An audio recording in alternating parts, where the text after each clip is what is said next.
सब घर में पेंट गिरा के आ दाग क देले बानी।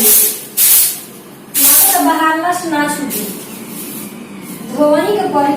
लगता कि हेने कपड़ खोल के रखा हेने किताब खोल के रखा।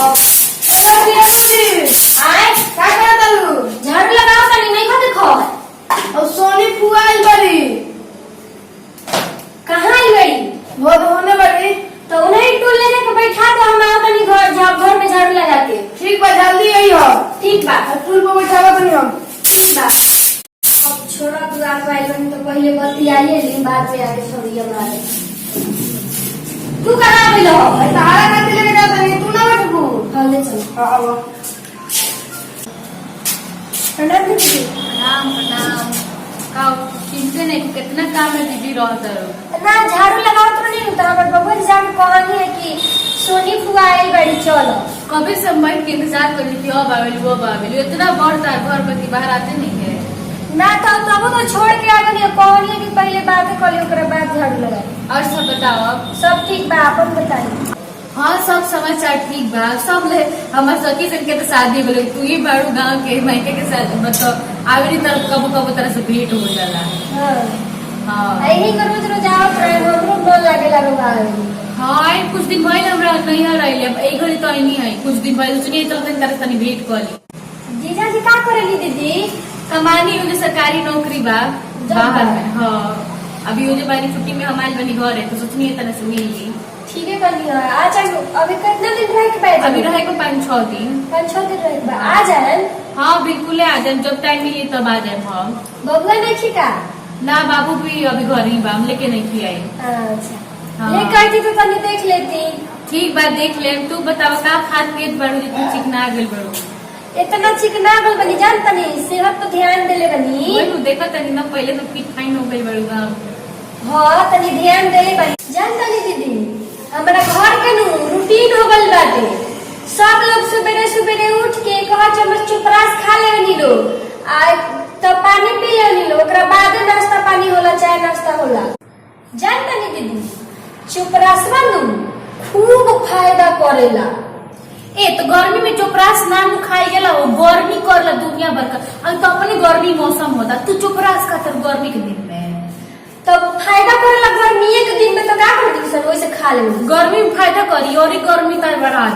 ठंडा में नु चोपरास खाई जाला गर्मी में ठंडा चीज खाई जाला। जान तनी चुपरास कहां से मंगावे नी कहाँ से कैंटीन से मंगावे नी कंटीन से। हां तब तो फायदे करत लेकिन गर्मी में तो ना खाई जाला चोपरास। अच्छा ठीक बा बाबा कहत नहीं नु तो ना खाए। हाँ थी चोपरास मत खा ठीक बा कंटीन से गुलकंडी मंगा लो हमनी के नु सुबह उठ के 2 से 3 चम्मच हमनी के पिए ली से गुलकंडी ठीक बा हमरा घर में सब के पियला तू कंटीन से ना गुलकंडी कह के मंगवाला उहे पिए गर्मी के दिन में उहे पियल जाला गुलकंडी। हाँ गुलकंडी तो रोवा कहत नहीं नु गुलकंडी वाला पिए नी हाँ तो ठीक बा बाबा गुलकंडी मंगाए मैं उहे पिए। हाँ गुलकंडी मंगा के पिया देखो बहुत नहीं काहे कि दुबराइल जाता है गर्मी से सब तो तारे थी एनर्जी खत्म हो जाता गुलकंडी पिए ठीक बा एकदम अजान तनी तबियत तो खराब हो जाता 2 दिन पर 3 दिन पर बुखार आ जाता। चपरास खइबू रोज रोज तो खराब ना हुई गर्मी के दिन में खइबू तो वो अपने गरम है। ए भौजी आय हम लोग घरे से दाल उठ के सुना कोई कहता गुलकंडी कोई कहता चुपरास तू लोग नया पर सिखलू हलो का काहे के हम अपना शुरू से पढ़ले बानी पढ़ा लिखल बानी बीए कर बानी तेरा बुझाता तो कोई कहता गुलकंडी कोई कहता चपरास तू बड़ा अभी बबुआ तेरा थोड़े ना समझ में आई गुलकंडी ना कहला का कहाला गुलकोच कहला ग्लूकोज का होला ग्लूकोज कहाला हां आज तो पढ़े में गलती हो गई हमरा तू बदी सुन ला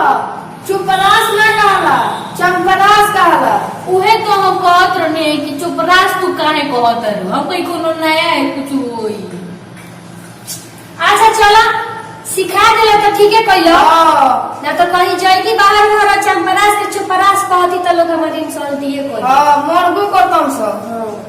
चलो ठीक है लेकिन सब हद तो सब तो चुपरास का कहाला चलो अब बता दिलो तो ठीक है कइलो अब तो तार बुद्धि बढ़ गइल बाकी। हां अब मन लगा के पढ़ी हो यही को केहू केहू कुछ सुनिया न कि केहू शब्द गलत बोलता है तो ओकरा के बतावल जाला जब हमनी के बतैला ठीक बा जा पढ़े जा ठीक बा जा तनी जारी पढ़ के तनी तेज बन जा कुछू कह सकी लेकिन बानू तू एकदम गंवारे रह गई तू सही में बताओ चुपरास तू चुपरास कहत है का हम गवार बनी सियात कौन सी बाबू गंवार बोल तो गंवारे नु कहे हम गवार बनी और पढ़ल लिखल बनी ना हम तो शुरू से पढ़ा लिखल बानी हां पढ़ल लिखल बनी वही से ग्लूकोंडी के गोलकोंडी कहत रहनी है ना वो तो करनी मुनी से गलती रहला तो उसे कोनो बात नहीं के लेकिन ग्लूकोंडी में आ चुपरास में बहुत फर्क बा फर्क मिलाते रुका जगह वाली वही जगह बनी हम